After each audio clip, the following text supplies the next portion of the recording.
inferno engulfs a South Columbus recycling plant. I could see the fire and the smoke was getting darker and darker. Thick black smoke billows thousands of feet into the air. We just heard an explosion a couple of moments ago. Propane tanks explode. There was loud booms. Power cut to thousands of customers as Columbus Fire launches half its force to tame the flames.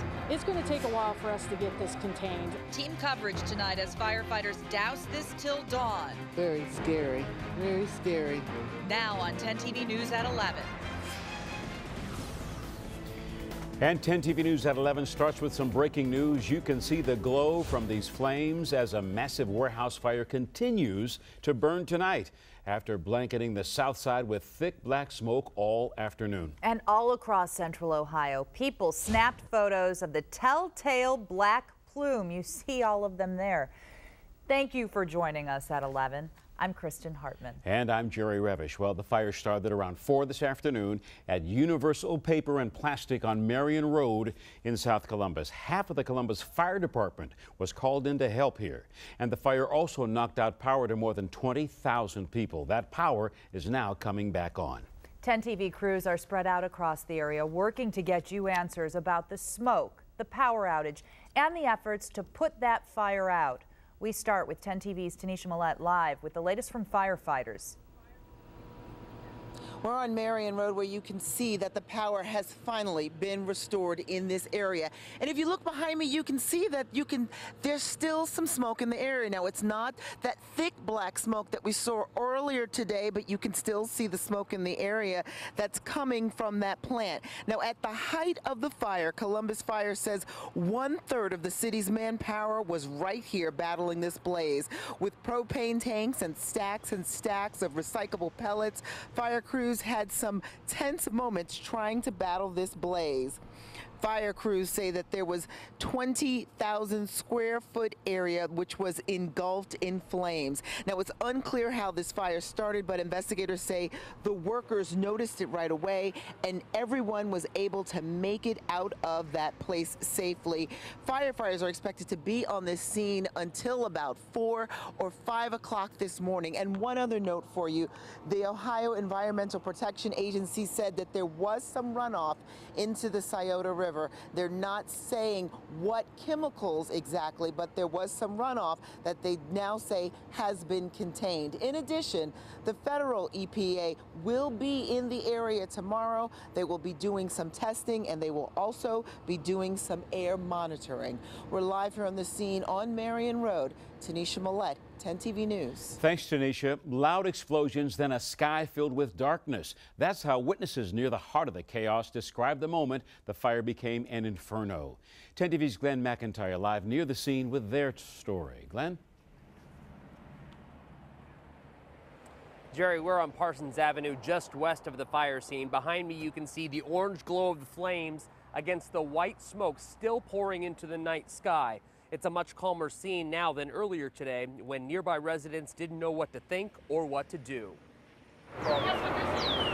It's the kind of sky no one wants to see. You know, it's unbelievable, actually. You know, I thought the whole neighborhood was on fire when I seen this. Quantrell Jenkins got a panicked phone call from his fiancée about the fire in their Southside neighborhood.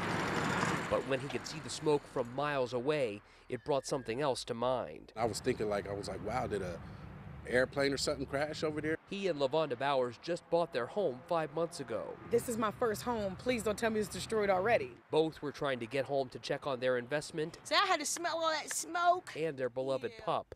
The closer they got, the worse it looked. From Parsons to here, you couldn't tell. You couldn't see anything but darkness. Yeah. So I just panicked. So when you see that, you're saying, oh no, this is something terrible. Because it's blowing this way. Georgia Hill and her great-grandson Gregory watched in disbelief as smoke filled the sky. We heard a boom like a big firecracker went off and he got nervous. My grandson got nervous about it and he said things are blowing up.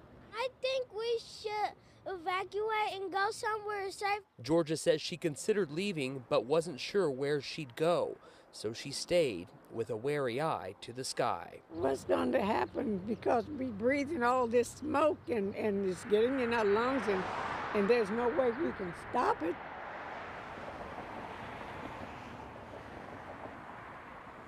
Now, police and fire officials say there were no evacuations, but they did go door to door in the neighborhoods closest to the fire, telling folks there to stay inside. While they do not believe that the smoke was toxic, they say residents are just better off inside their homes in a situation like this with their windows and doors shut. Reporting live in South Columbus, Glenn McIntyre, 10 TV News. Certainly makes sense. Thank you, Glenn.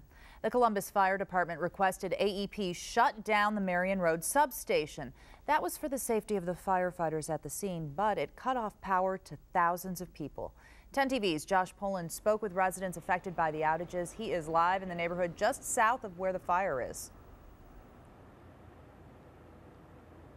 That's right, Kristen. The power is back on now, but AEP tells us at one point about 25,000 customers were without power. They say it's because the fire department wanted to play it safe with the Marion Road substation being so close to the fire. Take a look over here. You can see the smoke behind these homes. Some residents here say they were worried about the fire spreading to their homes. I was kind of worried because my house was shaking and, you know, it was spreading and I could see the fire and the smoke was getting darker and darker. Kalia Wallace lives right behind the fire. Having lost power at her place, Wallace was left with little to do but watch the smoke from her home. It was a lot of smoke and it was black and it just kept on spreading and spreading. The hose running through Wallace's property shows just how close the fire was to her home. Now it's not just residents near the fire who lost power, but tens of thousands of others too. I never seen nothing like this before. Thomas Moore says he was forced to finish cooking his dinner on the grill after the power went out at his Miller Avenue home.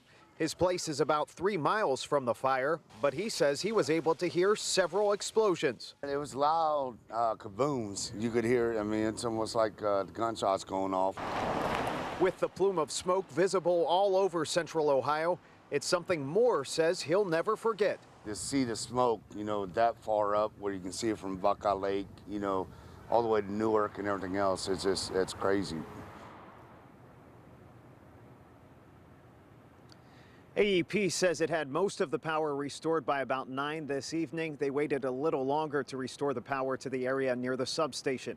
Live on Stambaugh Road, Josh Poland, 10 TV News. Thanks, Josh. Well, from the air, you could see the struggle to contain this large, fast-moving fire. 10 TV's Nathan Baca was in Chopper 10 and gives us a closer look at the fire scene. Well, Jerry, pallets like these stacked 20 feet high kept fueling the flames. The view from Chopper 10 shows firefighters had enormous difficulties in containing this fire from all sides. This aerial video shot when the fire was at its worst shows the stacks of wood pallets. Stacks appear to be more than 30 pallets high, bunched together very close. That constant source of fuel kept the flames advancing slowly to the northern end of the business. On the firefighters' western flank, firefighters used a bulldozer to dig a trail through the neighboring woods. That's the only way this engine could get close enough to hose the flames. Firefighters took the high ground, hosing down flames from a neighboring roof. Firefighters on the southern end of the fire stopped its advance despite facing the full force of the smoke and wind. But after gaining the upper hand there, firefighters could only watch as a truck trailer on the east side of the lot caught fire. But firefighters shifted their units quick enough to blunt the flames' advance to the east, containing the worst of the fire.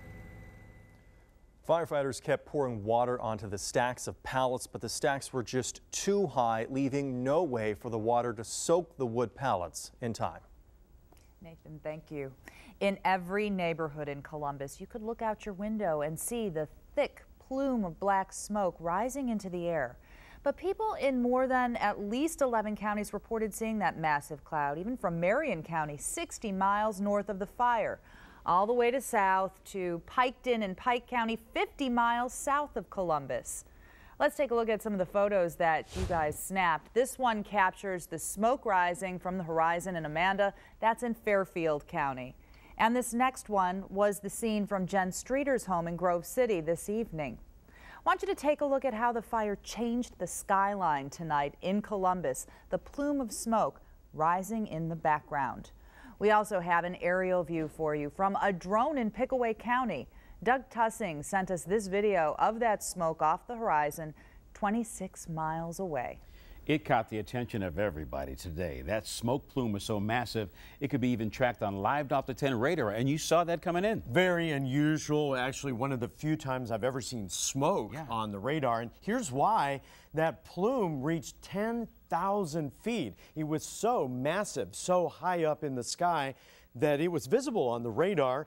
We picked it up drifting through southern Franklin County into Pickaway County. And this is what we had. That plume reached all the way down through Circleville, through Asheville, all the way down to Chillicothe. And at one point in Asheville, it was actually raining ash. Those winds were out of the north, 10, 15 miles an hour. They saw this thing all the way down at the Pike County line. Very, very unusual. It is very interesting. Thank you, Chris. And questions tonight regarding the amount of material at that recycling plant. This evening, I spoke with Southside Zoning Chair Curtis Davis, and he told me City Code mandates aisles between pallet stacks should be 36 inches wide. Based on aerial video of the site, he questions whether the plant honored that code. And if you look closely at the video, you'll see pallets were stacked sometimes 34 high, which would put them in excess of 10 feet. Code says they cannot be taller than that unless you have a variance. And Davis says he cannot recall the plant filing for any variance in his 4 years as chair. Certainly more investigation on this to come. We'll continue to stay on top of this fire as relief efforts continue overnight in South Columbus. Again, people nearby are asked to stay indoors and avoid inhaling that smoke. We'll bring you the latest starting at 5 on 10 TV News tomorrow morning and around the clock on 10tv.com. Well, what a day it has been, and you know, one of it was a beautiful day. Beautiful day. Beautiful. Beautiful day, but my oh my. Well, the clear skies and very low relative humidity meant folks, like you said, 50 miles away saw that smoke today. Much calmer weather heading into the weekend. We begin with a look outside right now where skies are clear. Wondering what to expect? Well, kind of a preview of summer as we begin May. It's going to be sunny and pleasant all weekend long. Temperatures warming into the 70s here. It'll be even warmer next week, near 80 degrees. Storms possible next week as well. I'll show you that in the Doppler 10-day forecast. 57 right now, the wind out of the northeast. So it was upwards of 15 miles an hour when we had that huge fire earlier. Now it's starting to lower. You see temperatures around the area pretty comfortable. 58 Gahanna, 57 right now at Groveport. So here we are right over Columbus. Wider view shows there are some clouds. Just a slight chance there could be a sprinkle during the daytime tomorrow. Only a 5, maybe 10% chance. Clear skies pleasant tonight. Down to 46. Here's that hour-by-hour forecast. This is 7 a.m. in the morning. We'll stop it here around noon. Partly sunny. Great start for the day, whatever you've got planned. Now, I mentioned a sprinkle. All right, you got to look hard to see it, but radar estimating 1 or 2 little dots around 7 o'clock tomorrow evening. That's it. You know, tomorrow's a big day in Columbus. It's the Cap City Half Marathon. The weather will be pleasant, although a little warmer than some of the runners might like by noon as we warm up to 66. Now, here's your forecast for tomorrow afternoon. We'll top out at 78. And in the Doppler 10 7-day forecast, looking good all the way through next week. We, in fact, have 1, 2, 3 days of 80-degree weather. And in the Doppler 10-day forecast, 3 more. So, yeah, definitely going to be feeling like summer. Wow, looking good, and it is time now to enjoy the weekend. It's almost upon us. Yeah. Here's Bo Bishop with Wall-to-Wall Sports Extra. Hey there, guys. A lot coming your way. The biggest fight in recent years is tomorrow. We'll get Buster Douglas's take on that. 25th ranked Buckeye baseball team opening a huge series with Illinois. Plus, Buckeyes have NFL teams. You'll hear from them. Wall-to-Wall Sports Extras next.